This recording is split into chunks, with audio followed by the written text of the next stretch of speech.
Hello my name is Kshitij Srivastava and this is my video blog. So आज इस video blog में मैं comments के जवाब दे रहा हूँ। पिछले कुछ ब्लॉग्स में मैंने कमेंट्स के जवाब दिए हैं, तो एक और कमेंट का मैं जवाब देने जा रहा हूँ। तो पहले एक कमेंट पढ़ लेते हैं, उसके बाद बात करते हैं। तो सोनू सोनू ने लिखा है कि सर मैं देहरादून से हूँ और एक्टिंग सीखना चाहता हूँ। यहाँ तो दिल्ली जैसे थिएटर नहीं होता।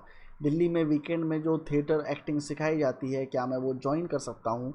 मैं एक एक्टिंग स्टूडेंट हूँ और डिस्टेंस की वजह से मैं दिल्ली ट्रैवल भी नहीं कर सकता रोज़ रोज़। सो सोनू सोनू सोनू सोनू सुनो मेरी बात। कि पहली बात तो ये है कि ऐसा नहीं है कि किसी जगह थिएटर अच्छा होता है ख़राब होता है। थिएटर थिएटर होता है और आपको इस पे ध्यान नहीं देना चाहिए कि वहाँ पे बड़ा अच्छा थिएटर होता है या मुंबई में बहुत अच्छा थिएटर होता है या यूएस में बहुत अच्छा थिएटर होता है। फिर उसकी कोई लिमिट नहीं है, क्योंकि आप मुंबई में थिएटर करने जाओगे तो आपको पता चलेगा कि यूएस में और अच्छा थिएटर होता है, यूरोप में उससे अच्छा थिएटर होता है, ब्रॉडवे होता है, बहुत सारी चीज़ें होती हैं। So there is no limit to what is good and what is bad. तो देहरादून में भी थिएटर होता है और मुझे पता है वहाँ बहुत सारे रंगकर्मी हैं जो काम करते रहते हैं लगातार, तो आप उनके साथ जुड़िए। वहाँ बहुत सारे डॉक्यूमेंट्री मेकर्स भी हैं, वहाँ बहुत सारे फिल्म मेकर्स भी हैं जिनसे आप जुड़ सकते हैं। मेरा फ्रेंड अविनाश ध्यानी भी वहीं पे काम करता है, आपने उसका नाम ज़रूर सुना होगा अगर आप देहरादून से हैं तो, क्योंकि अक्सर उसका नाम अखबारों में आता रहता है। और महेश भट्ट करके जिनको मैं जानता हूँ, वो डॉक्यूमेंट्री फिल्म मेकर है, वो भी अक्सर वहाँ पे कुछ ना कुछ काम करते रहते हैं। तो आप बहुत सारे लोगों से वहीं पे जुड़ सकते हो और एक्टिंग की अपना प्रैक्टिस कर सकते हो। इसके अलावा जो आपने लिखा है कि मैं क्या वीकेंड में दिल्ली जा सकता हूँ, तो हाँ यार बिल्कुल जा सकते हो। कौन रोक रहा है तुमको जाने से? मतलब उसमें पूछने वाली क्या चीज़ है? अगर तुम्हारे पास अपॉर्चुनिटी है, तुम उतनी मेहनत करने को तैयार हो तो फिर करो। जिम कैरी 10-10 20-20 किलोमीटर साइकिल चला के जाता था सिर्फ एक्टिंग सीखने के लिए, और ये सालों साल उसने किया। तो आपके पास क्या एक्सक्यूज़ है कि आप सिर्फ दिल्ली नहीं जाना चाहते हो, जो कि बड़ा ईजी है इस वक्त के टाइम पे। उस टाइम पे वो साइकिल चलाता था, आपको सिर्फ ट्रेन पकड़नी है और जाना है दिल्ली और जाके एक्टिंग सीख के वापस आना है। और जिसको करना होता है वो करता है। मतलब आप ये रीज़न या ऑब्स्टेकल नहीं दे सकते कि मैं स्टूडेंट हूँ तो मैं क्या करूँ, मेरा पैसे नहीं है तो मैं क्या करूँ। अगर तुम कोई चीज़ करना चाहते हो, दिल से करना चाहते हो, शिद्दत से करना चाहते हो, तो उसके लिए पैसे भी जुटा लोगे, उसके लिए एनर्जी भी जुटा लोगे। उसके लिए फिर स्टूडेंट होने की ज़रूरत नहीं है, उसके लिए एक एम्प्लॉयर होने की ज़रूरत नहीं है, या एक एम्प्लॉय होने की ज़रूरत नहीं है, या कहीं पर काम करने की ज़रूरत नहीं है। कैसे भी करके पैसे जुटाओ। इट डज नॉट, ऑफकोर्स चोरी चकारी नहीं करनी है, गुंडागर्दी नहीं करनी है, पर जुटाओ। ट्यूशन पढ़ाओ बच्चों को, शाम को ट्यूशन पढ़ाओ बच्चों को, पैसे इकट्ठे करो, फिर एक्टिंग सीखो जाके।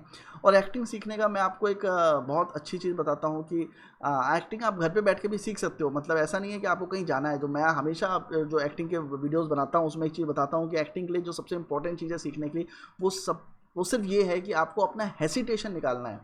अगर आप अपना हेसिटेशन निकाल लेते हो तो आप अच्छे एक्टर बन सकते हो। तो सबसे पहली चीज़ जो है वो आप अपना एक्टिंग का हेसिटेशन निकालो कि आप कैमरे के सामने परफॉर्म कैसे करोगे, लोगों के सामने खड़े होकर परफॉर्म कैसे करोगे।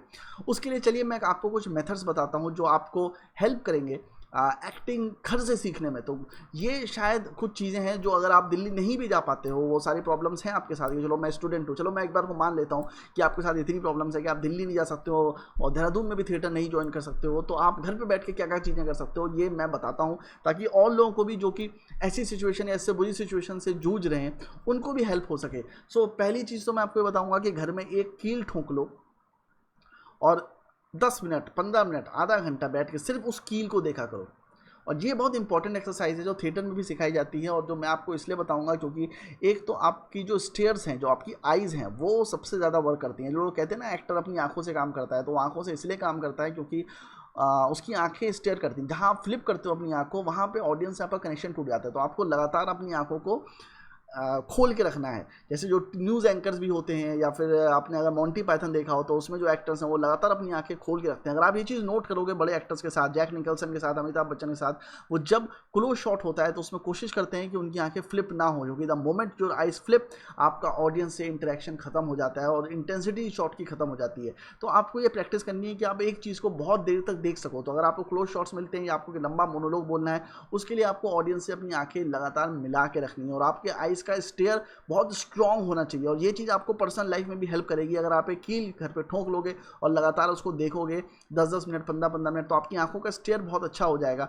तो कहते हैं ना आपका गेज़, किसी आदमी का गेज़ बहुत अच्छा है, उसका उसका देखने का तरीका बहुत अच्छा है। तो वो ये सब प्रैक्टिसेस करते हैं, मैंने भी करी है, और जिसकी वजह से आपकी लोगों से इंटरेक्ट करने की जो ताकत है वो बहुत बढ़ जाती है। जब आप लोगों से आँख मिला के बात करते हो तो वो ज़्यादा आपकी बातों को तवज्जो देते हैं, ज़्यादा इज्जत करते हैं आपकी। तो आँखों से जो मोस्टली ह्यूमन इंटरेक्शन होता है, जिसको कहते हैं कि 90% human interaction is body language. आप बॉडी से करते हो, डायलॉग से नहीं करते हो। आपका जो पर्सनल कम्युनिकेशन होता है वो बॉडी के थ्रू ज़्यादा होता है, बॉडी साइकोलॉजी के थ्रू ज़्यादा होता है, बजाय इसके कि जो आप डायलॉग बोल रहे हो उससे ज़्यादा होता है, ठीक है। सो इसलिए मैं आपको सजेस्ट करूँगा कि आप एक नेल घर में ठोक लो और 10-10 मिनट 20-20 मिनट उसको देखा करो रोज़, मतलब जितना ज़्यादा देखोगे उतना ज़्यादा अच्छा रहेगा। और आंखें बिना फ्लिप किए आप उसको, जितना आंखें बिना झपकाए आप जितना ज़्यादा उसको देखेंगे आपको उतना ज़्यादा फायदा होगा।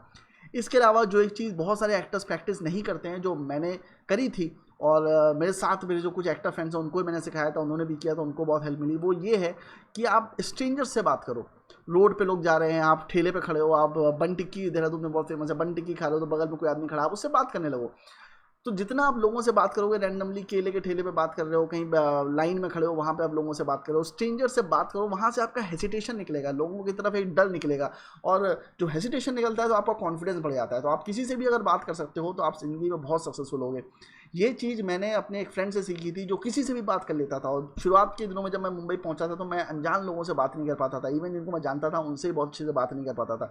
पर धीमे धीमे अपने उस फ्रेंड के साथ रहते रहते मैंने इस चीज़ को अपने अंदर डेवलप किया कि मैं रोड पे अगर खड़ा हूँ तो मैं किसी भी आदमी से एक कॉन्वर्सेशन कर सकता हूँ, उससे बात कर सकता हूँ, उसको अपना दोस्त बना सकता हूँ। तो ऐसे बहुत सारे दोस्त मेरे मुंबई में बने हैं, जो आप देहरादून में बनाओ। स्ट्रेंजर से बात करो, अच्छी बातें करो, उनको इंटरेस्टेड, उनको देखो कि उनका आपकी बातों में कितना इंटरेस्ट है, तो यहाँ से आपका हेजिटेशन और कॉन्फिडेंस, हेजिटेशन निकलेगा और कॉन्फिडेंस बढ़ेगा। तो मैं ये सजेस्ट करूँगा आप स्ट्रेंजर से बात करो, और ये एक्टिंग में आपको बहुत हेल्प करेगा, क्योंकि आपका नर्वसनेस चला जाएगा। जो सेट पे लोग होते हैं, जैसे आप पहले दिन सेट पे जाओगे तो वहाँ पे जो लोग होंगे वो सब स्ट्रेंजर्स होंगे जो आपकी तरफ देख रहे होंगे। अगर आपके अंदर ये प्रॉब्लम नहीं है कि आपको स्ट्रेंजर से डर नहीं लगता है, तो आप अपनी परफॉर्मेंस पे ज़्यादा ध्यान दोगे, बजाय इसके कि लोग आपको देख रहे हैं, क्योंकि सब लोग आपकी तरफ देख ही रहे होंगे, क्योंकि जब परफॉर्मेंस दे रहे होंगे तो सबकी नज़र आप ही की तरफ होती है। तो उस चीज़ को निकालना बहुत ज़रूरी है, जिसकी वजह से मैं आपको ये सजेस्ट करूँगा कि आप जितना हो सकता है स्ट्रेंजर से बात करिए। इसके अलावा जितनी फिल्में आप देख सकते हो उतनी देखो, पर कुछ ऐसी फिल्में बना लो, जैसे कुछ 10 फिल्में अपनी बना लो जो आपको लगता है कि आपकी बेस्ट फिल्में, जो आपको बहुत अच्छी लगती हैं, उसमें जो एक्टर की एक्टिंग है आपको बहुत अच्छी लगती है, तो आप उसको रिपीट मोड पे देखो। मतलब ऐसा नहीं है कि आप उसको एक बार देख लिया तो आपको चीज़ समझ में आएंगी। एक बार पिक्चर देखने पे कभी पिक्चर सही से समझ में नहीं आती। जिसको फिल्म की स्टडी करनी होती है वो पिक्चर को 2-2, 3-3, 4-4 बार देखता है, और जब पिक्चर को 1-1 साल बाद या 5-5 महीने बाद, जब भी एक पर्टिकुलर टाइम इंटरवल के बाद देखता है, तो हर बार जब आप पिक्चर देखोगे तो उसमें आप एक नई चीज़ पाओगे जो आपने पहली बार नहीं देखा होगा। तो पिक्चरों को रिपीट मोड पे देखना शुरू करो। जो 10-15 पिक्चरें आपको अच्छी लगती है उनकी लिस्ट बनाओ, और उनको बार बार जितनी बार देख सकते हो उतनी बार देखो, और हर बार मैं आपको वादा करता हूँ आपको कोई नई चीज़ ही सीखने को मिलेगी उसमें। तो अगर आप एक्टिंग की फील्ड में आना चाहते हो तो ऐसी 10-15 फिल्में अपनी चूज़ करो जिसमें आपको एक्टर की एक्टिंग बहुत अच्छी लगती है, और उसको बार बार रिपीट मोड पे देखो, और देखो कि क्या ऐसी चीज़ें हैं जिसकी वजह से वो एक्टिंग आपको अच्छी लगती है। क्योंकि 99.9% टाइम जब हम लोग बोलते हैं कि उस एक्टर की एक्टिंग हमको बहुत अच्छी लगी, we just can't describe it, we just say कि हमें उसकी एक्टिंग अच्छी लगी, पर क्या अच्छा लगा we just can't say. We don't know, basically we don't know how to put those imagination into words. हमारे जो थॉट्स हम उनको वर्ड कहते थे, हमें नहीं पता उसकी एक्टिंग में अच्छा क्या लगा, बस हमें अच्छी लगी और हम यही बोलते हैं कि उसकी एक्टिंग अच्छी लगी, पर क्या अच्छा लगा वी कांट डिस्क्राइब दैट। सो जब आप रिपीट मोड पे किसी फिल्म को देखते हैं तो आपको नुएंसेस पता चलने लगते हैं, छोटी छोटी डिटेल्स पता चलने लगती हैं कि उस एक्टर ने क्या किया है, जिसकी वजह से उसने किस तरह से आँखों का मूवमेंट किया है, किस तरह से बॉडी मूवमेंट किया है, किस तरह डायलॉग दिए हैं, किस तरह से पॉजेज लिए हैं, वो सारी चीज़ें आप धीमे धीमे देखना शुरू कर देते हो। तो रिपीट मोड पे फिल्में देखना बहुत ज़रूरी है। और इसके अलावा मैं कहूँगा कि अपने मेंटर्स चूज़ करो। मेंटर्स इन द सेंस कि ये ज़रूरत नहीं है कि आप किसी लाइव मेंटर को या फिजिकल पर्सन को जाके मिलो, उसको अपना मेंटर बनाओ। आप किसी को भी मेंटर बना सकते हो। आप अल पचिनो को अपना मेंटर बना सकते हो, अमिताभ बच्चन को अपना मेंटर बना सकते हो, शाहरुख खान को अपना मेंटर बना सकते हो, और उनकी फिल्में देखना शुरू करो। लाइक अगर आपको आमिर खान बहुत पसंद है तो आमिर खान की सारी फिल्में देखो, ताकि आप उसका पैटर्न समझो कि वो किस तरह से एक्टिंग करता है। सो अपने मेंटर्स चूज़ करो, एटलीस्ट 3 से 4 मेंटर चूज़ करो, 3 से 4 एक्टर ऐसे चूज़ करो जिनको आप बहुत पसंद करते हो, उनकी फिल्में लगातार देखो। किसी भी फील्ड में जाने के लिए उस फील्ड के बारे में नॉलेज होना बहुत ज़रूरी है। तो एक्टिंग का भी ऐसे ही है, और एक्टिंग की नॉलेज कहाँ से आएगी, वो तो फिल्मों से ही आएगी। तो आपको फिल्में देखना बहुत ज़रूरी है। तो अगर आप अच्छी एक्टर बनना चाहते हो तो अपने 3-4 मेंटर चूज़ करो जिनको आपको लगता है कि बहुत अच्छी एक्टिंग करते हैं, मुझे इनकी सारी फिल्में देखनी है और रिपीट मोड पर देखनी है। जितना ज़्यादा आप उनको देखोगे, आप उनकी एक्टिंग का स्टाइल समझ पाओगे। अगर आप उसको डिकोड कर लेते हो तो आप भी अच्छे एक्टर बन सकते हो, और उनको कॉपी करना शुरू कर दो।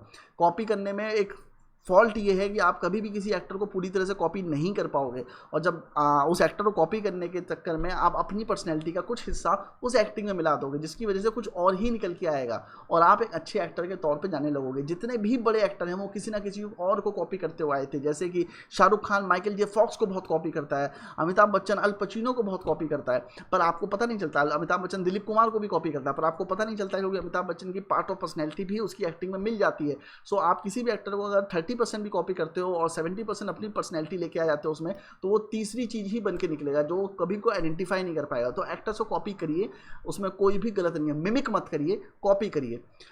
और इसके अलावा एक जो सबसे इंपॉर्टेंट चीज़ है घर में जो आप आसानी से कर सकते हो, जिसको मुझे बताने की ज़रूरत नहीं है पर आप शुरू कर सकते हो, वो ये है कि जो डायलॉग्स आपको अच्छे लगते हैं उनको पेपर पे लिखो और उनको रटना शुरू करो। क्योंकि जब आप डायलॉग्स सुनते हो तो आपको पता नहीं चलता है कि what the actor is going through, actor उसको किस तरह से परफॉर्म कर रहा है, कब पॉजेज ले रहा है, कब सांस ले रहा है, किस तरह से वो टोन को हाई कर रहा है, किस तरह से टोन को लो कर रहा है। तो वो सारी चीज़ें भी जानना ज़रूरी है। तो इसलिए आप डायलॉग्स लिखिए पेपर पे। लाइक अगर आपको मोहब्बतें का शाहरुख खान का लास्ट डायलॉग, या दीवार पिक्चर में अमिताभ बच्चन का डायलॉग, या अल पचिनो का सेंट ऑफ अ वुमन वाला डायलॉग, ये सारे डायलॉग्स बहुत अच्छे लगते हैं तो इनको पेपर पे लिखिए और उसके बाद इनको बोलना शुरू करिए और जिस तरह से उन एक्टर्स ने बोला है उनको उस तरह से कॉपी करने की कोशिश करिए। तो आपको पता चलेगा उस एक्टर का प्रोसेस क्या था उस पर्टिकुलर डायलॉग को बोलने का। ये प्रैक्टिस मैंने बहुत करी है, इसलिए मुझे पता है कि जब आप किसी एक्टर का डायलॉग उसकी तरह से कॉपी करने की कोशिश करते हो तो आपको उसके राइट पॉजेस, आपको उसका राइट मैनरिज्म, आपको बहुत सारी चीज़ें पता चलती हैं जो आपको पता चलता है कि वो एक्टर किस थिंकिंग से गुजर रहा होगा वो डायलॉग बोलने के पीछे। और जितनी बार आप उस डायलॉग को बोलते हो, रिपीट करते हो, याद करते हो, आपकी एक्टिंग और सुधरती जाती है। तो एटलीस्ट मैं कहूँगा कि 10 मोनोलॉग अच्छी अच्छी पिक्चरों से निकालो और उनको रटना शुरू करो, उन पर प्रैक्टिस करना शुरू करो। क्योंकि कई बार मुंबई के ऑडिशन में भी ऐसा होता है कि वो आपको स्क्रिप्ट नहीं देते हैं, वो कहते हैं कि आप कुछ भी परफॉर्मेंस हमको करके दिखा दीजिए। तो वो इंट्रोडक्शन वाले वीडियोस होते हैं जहाँ पे वो इंट्रोडक्शन ले रहे होते हैं आपका, तो वो आपका नाम नंबर पूछते हैं, उसके बाद आपसे कहते हैं कि आप अपनी तरफ से कुछ परफॉर्मेंस करके दिखाइए। तो उसके लिए बहुत सारे स्ट्रगलर हैं जिनको मैंने देखा है जो तैयार ही नहीं होते, जिनको समझ में नहीं आता है। वो हमेशा कहते हैं सर कोई स्क्रिप्ट हो तो दे दीजिए, वो हम याद करके बोल देंगे। पर अगर आप प्रिपेयर्ड हो किसी अच्छी स्पीच को लेकर तो वो ज़्यादा इंप्रेस हो जाते हैं। तो आप अपनी तरफ से एटलीस्ट 10 डायलॉग प्रिपेयर कर लीजिए जो आपको मुंबई की जर्नी में भी हेल्प करेगा। इसके अलावा अपने आप को मोबाइल में शूट करिए जितना हो सकता है, अपने आप को शीशे में देखिए जितना हो सकता है और परफॉर्म करिए, क्योंकि उससे आपका हेजिटेशन जाता है। वो चुतियापे का लगेगा एक टाइम्स में और एक टाइम्स आपको लगेगा यार मैं अच्छा नहीं लगता हूँ देखने में, या मैं अच्छे डायलॉग नहीं बोल रहा हूँ, बट दैट्स कंप्लीटली फाइन। आप जितना अपने आप को देखोगे, जितना अपने आप को पसंद करोगे, जितना अपने आप को शीशे में देखोगे, उतना आप ऑब्सेस्ड होगे अपने आप से। और एक एक्टर को अपने आप से ऑब्सेस्ड होना बहुत ज़रूरी है। तो इसलिए जितना आप परफॉर्म कर सकते हो मोबाइल में परफॉर्म करो, शीशे के सामने परफॉर्म करो। उससे सबसे इंपॉर्टेंट चीज़ ये है कि आपका हेजिटेशन जाएगा। दूसरी चीज़ जो सबसे इंपॉर्टेंट होती है कि जब आप परफॉर्म कर रहे होते हो और जब आपके सामने शीशा नहीं होता है तब भी आप अपने आप को इमेजिन कर पाते हो कि मैं किस तरह से एक्टिंग कर रहा हूँ। तो ये बहुत बड़ी हेल्प होती है कि आपको पता है कि आपकी बॉडी किस तरह से मूव कर रही है। क्योंकि बहुत सारे जो एक्टर्स होते हैं वो सिर्फ डायलॉग बोलते हैं पर उन्हें ये नहीं पता होता उनके चेहरे पर एक्सप्रेशन कहाँ कैसे आ रहे हैं और उनका हाथ का मूवमेंट कैसा हो रहा है, उनका पेट का मूवमेंट कैसा हो रहा है, उनका गर्दन का मूवमेंट कैसा हो रहा है, वो ये नहीं जान पाते। तो जब आप अपने आप को परफॉर्म करते देखते हो शीशे में या फिर मोबाइल में तो आप इमेजिन कर पाते हो कि मेरी बॉडी किस तरह से मूव कर रही है, जो कि बहुत हेल्पफुल होता है एक्टिंग में। तो ये एक एक्सरसाइज है जो मुझे लगता है आपको ज़्यादा से ज़्यादा करनी चाहिए।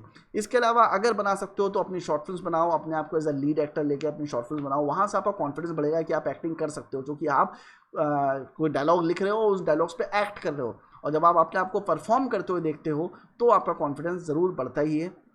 तो ये एक अच्छा तरीका है अपने आप को जेल अप करने का, अपने आप को और ज़्यादा बेटर करने का।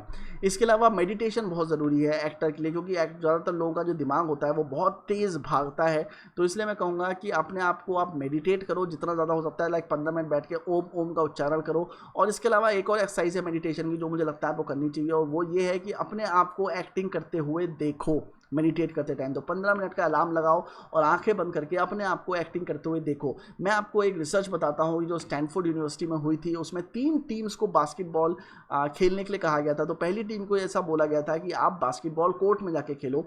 दूसरी टीम को ऐसा बोला गया था कि आप बैठ के सिर्फ सोचो बास्केटबॉल खेल रहे हो। और तीसरी टीम को बोला कि आप कुछ मत करो, आप सिर्फ बैठे रहो। अब जब 1 महीने बाद इनकी परफॉर्मेंस का टेस्ट हुआ तो जो लोग कोर्ट में खेल रहे थे और जो लोग मन में सोच रहे थे खेलने का, उन दोनों की परफॉर्मेंस लगभग बराबर थी। सो बेसिकली जो हमारा ह्यूमन माइंड है वो रियलिटी में और स्टिमुलेटेड रियलिटी में डिफरेंस नहीं बता पाता है। तो अगर आप अपने मन के अंदर भी प्रैक्टिस कर रहे हो तो भी वो इक्विवेलेंट है वही प्रैक्टिस के जो आप फील्ड में करते। तो इसीलिए मेडिटेट करिए, अपने आप को एक्टिंग करते हुए देखिए। अगर आपके पास कोई भी रिसोर्सेज नहीं है तो अपने दिमाग के अंदर प्रैक्टिस करिए, क्योंकि आपका दिमाग बहुत पावरफुल है। और ये एक ऐसी चीज़ है जिसको मैं कभी शायद डिस्कस करूंगा कि आपका माइंड कितना पावरफुल है and how let's we utilize our mind.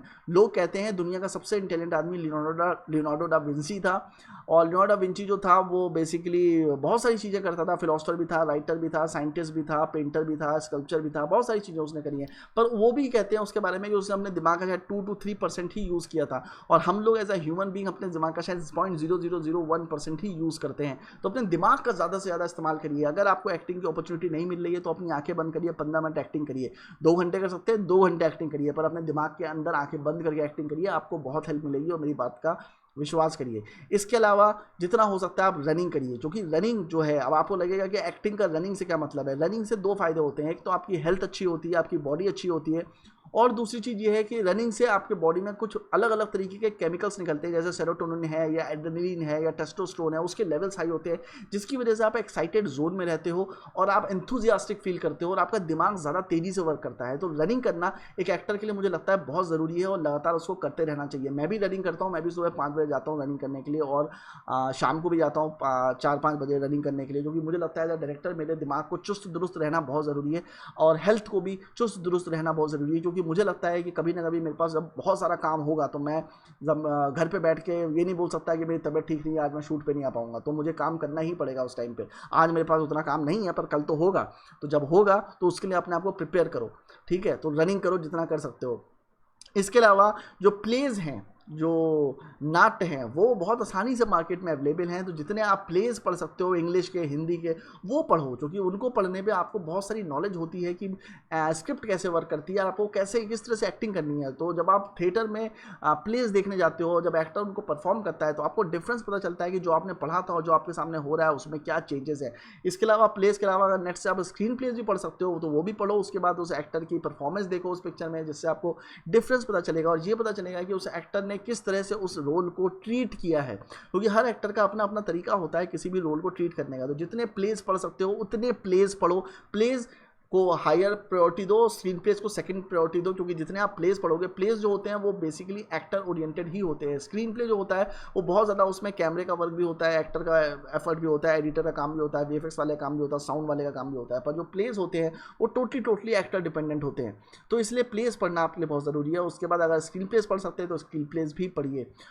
इसके अलावा मैं आपको रिकमेंड करूंगा कि आप रियाज रोज करिए, जितना रियाज आप करेंगे उतनी आपकी आवाज़ अच्छी होगी। एक एक्टर को ये समझना ज़रूरी है कि उसको अपनी वॉइस का टोन पता होना चाहिए, उसे पता होना चाहिए कि वो कितना ऊपर जा रहा है, कितना नीचे जा रहा है, उसकी आवाज़, उसे अपनी आवाज़ से तारुफ करना ज़रूरी है कि उसकी आवाज़ कितनी भारी है, कितनी लो है, और कितना वो खींच सकता है। कभी कभी आपको ऐसे सीन मिलेंगे जिसमें आपको चिल्लाना पड़ेगा, तो आपको पता होना चाहिए कि आप किस डेसिबल तक जा सकते हो, और आपको कभी कभी किसी जगह पर रोना पड़ेगा, तो वहाँ पर आपको देखना है आप कितनी श्रीकिंग नॉइस क्रिएट कर सकते हो। तो आपको अपनी वॉइस के बारे में पता होना चाहिए, और वो आपको सुनना जरूरी है कि आप किस लेवल तक जा सकते हो। तो ऊपर से लेकर नीचे तक जितने भी लेवल्स हैं वो आपको जानना जरूरी है। तो इसलिए ओम का रियाज करते रहिए, सारे गामा पा का रियाज करते रहिए। अगर हो सकता है तो किसी सिंगर को भी आप, अगर कोई म्यूजिशियन है आपके एरिया में जिसको आप ज्वाइन कर सकते हो 1000-2000 रुपए देकर, जो टीचिंग करता हो, तो आप उसके यहाँ से म्यूजिक सीखना भी शुरू करिए। म्यूजिक मतलब सिंगिंग सीखना शुरू करिए, क्योंकि सिंगिंग, जितने भी अच्छे थिएटर एक्टर्स हैं और जितने भी अच्छे एक्टर्स है बेसिकली, उनको अपना वॉइस मॉड्यूलेशन बहुत अच्छे से पता है। उनको पता है कहाँ टोन चेंज करनी है, कहाँ पे टोन हाई करनी है, कहाँ पे टोन लो करनी है, कहाँ पे मॉड्यूलेशन चेंज करना है, कहाँ पे डायलॉग्स चेंज करना है, कहाँ पे ऊपर ले जाना है, कहाँ पे नीचे ले जाना है, वो सारी चीज़ें उनको पता होती हैं। और वो चीज़ एक टाइम के बाद आपके कॉन्शियस लेवल में इस लेवल तक आनी चाहिए कि आप सब कॉन्शियसली उनको कर रहे हो, मतलब आपको दिमाग में सोचना ना पड़े कि मैं अपनी टोन को ऊपर लेके जाऊँ, नीचे लेके जाऊँ। तो उसके लिए आपको प्रैक्टिस करनी पड़ेगी। तो अगर आपके आसपास कोई टीचर अवेलेबल नहीं है तो मैं तो कहूँगा, रिकमेंड करूँगा कि यूट्यूब में जितने लेक्चर्स है रियाज से रिलेटेड या वॉइस मॉड्यूलेशन से रिलेटेड, वो सारे लेक्चर्स देखिए और उनको समझने की कोशिश करिए, और उसके बेसिस पे रियाज करते रहिए, तो आप बहुत सक्सेसफुल होंगे। इसके अलावा अच्छा खाइए और अपने आप को प्रिपेयर करिए। आप, बहुत सारे फिल्म मेकर्स ऐसे हैं जो, जिनके पास काम नहीं होता था तब भी वो वर्क करते रहते थे। तो एक्टिंग के लिए वैसा ही होता है कि अगर आपके पास आज काम नहीं है एक्टिंग का, तो भी आप प्रिपरेशन करते रहिए। अच्छा खाना इसलिए ज़रूरी है ताकि आपका आगे जो रनिंग में फंडा था वही अच्छे खाने में फंडा है, कि आप जितना अच्छा खाएंगे उतनी अच्छी आपकी शक्ल होगी, उतनी अच्छी आपकी बॉडी होगी। सो आपको उस पर वर्क करना बहुत ज़्यादा ज़रूरी है। इसलिए तेल अवॉइड करिए, मसाले अवॉइड करिए, और जितना फ्रेश खाना खा सकते हैं उतना फ्रेश खाना खाइए, जितना ग्रीन वेजिटेबल्स खा सकते हैं ग्रीन वेजिटेबल खाइए। ये मत सोचिए कल जब आप एक्टर बनेंगे तो आप महंगा खाना खाएंगे, अच्छा खाना खाएंगे। आज से ही ऐसा फील करिए कि आप एक्टर हैं, सुपरस्टार हैं, और आपको उसके लिए प्रिपरेशन करनी है। ये डाउट अपने दिमाग से निकाल दिए कि आप सुपरस्टार नहीं बन सकते या कल को आप एक्टर नहीं बनेंगे तो क्या होगा।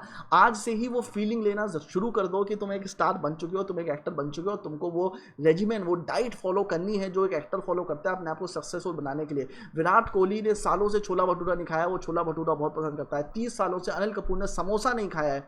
इतनी कुर्बानी जब वो एक्टर दे रहे हैं तो आप क्यों नहीं छोटी मोटी कुर्बानी दे सकते हो? तो मुझे लगता है कि आपको कुर्बानी देनी चाहिए। तला भुना मत खाइए, अच्छा खाना खाइए और बिहेव करिए ऐसे कि जैसे आप ऑलरेडी सुपरस्टार है। जो आदमी अपने आप को ऑलरेडी वो चीज़ मान चुका होता है, पहले उसको खुद को मानना होता है, फिर दुनिया मांगती है। पहले आपको अपने आप को बिलीव कराना है कि आप एक्टर बन सकते हो, तभी तो बाहर के लोग मानेंगे। आप अगर ये एक्सपेक्ट कर रहे हो कि बाहर के लोग आपको अपॉर्चुनिटी देंगे कि यार तुम एक्टर बन जाओ, पर आपको खुद को बिलीव नहीं है उस चीज़ की, तो आप कभी एक्टर नहीं बन पाओगे। पहले आपको खुद को बिलीव कराना है, आपको एक्ट ऐसे करना है कि आप एक्टर हो, आप सुपरस्टार बन सकते हो, आप हो वो चीज़, तब और उसके लिए वैसी प्रिपरेशन करनी है, तब दूसरों को भरोसा आएगा कि आप एक्टर हो, आप एक्टर बन सकते हो। पहले खुद को भरोसा कराओ। The process is internal to external, not external to internal. ऐसा नहीं होगा कि आप एक्टर बन जाओगे तब आपको बिलीफ आनी शुरू होगी कि आप एक्टर बन सकते हो। नहीं, वो बिलीफ आपको पहले अपने अंदर क्रिएट करनी पड़ेगी। वो शायद बिलीफ एक झूठ हो, वो एक फेक हो, पर आपको वो क्रिएट करना पड़ेगा। तो आप उसे क्रिएट करो और अपने खाने पे और रनिंग पे और बॉडी पे बहुत अच्छा ध्यान दो। उसके लिए ये ज़रूरी नहीं है कि आप 6 पैक ऐप बनाओ, पर आप मेहनत करते रहो उस चीज़ के ऊपर। और ये मेरे कुछ पॉइंट्स थे जो मुझे लगता है कि आपको समझने चाहिए। आप घर पे मतलब इन सब चीज़ों को अगर करते हो तो मुझे नहीं लगता कि ऐसी कोई चीज़ है जो उसमें रह गई हो। अगर आप ये सब चीज़ें भी फॉलो करते हो, ये सब चीज़ें भी दिन भर घर पे करते हो, तो भी आप बहुत सक्सेसफुल हो जाओगे। कोई और एक्सरसाइज नहीं है करने के लिए, यही सारी एक्सरसाइज है। अगर आप फिल्म लाइन में जाना चाहते हो, एक्टिंग सीखना चाहते हो, तो आपको फिल्में देखना ज़रूरी है। तो ये जो चीज़ें मैंने बताई हैं, आई होप कि इनसे आपको हेल्प मिली हो। अगर हेल्प मिली है तो कमेंट बॉक्स में मुझे बताइए, अगर नहीं मिली है तो भी मुझसे और सवाल पूछिए। जितना हो सकेगा मैं अपनी नॉलेज के हिसाब से आपको उसका जवाब देने की कोशिश करूँगा। चलिए मिलते हैं नेक्स्ट व्लॉग में जल्दी। Bye bye.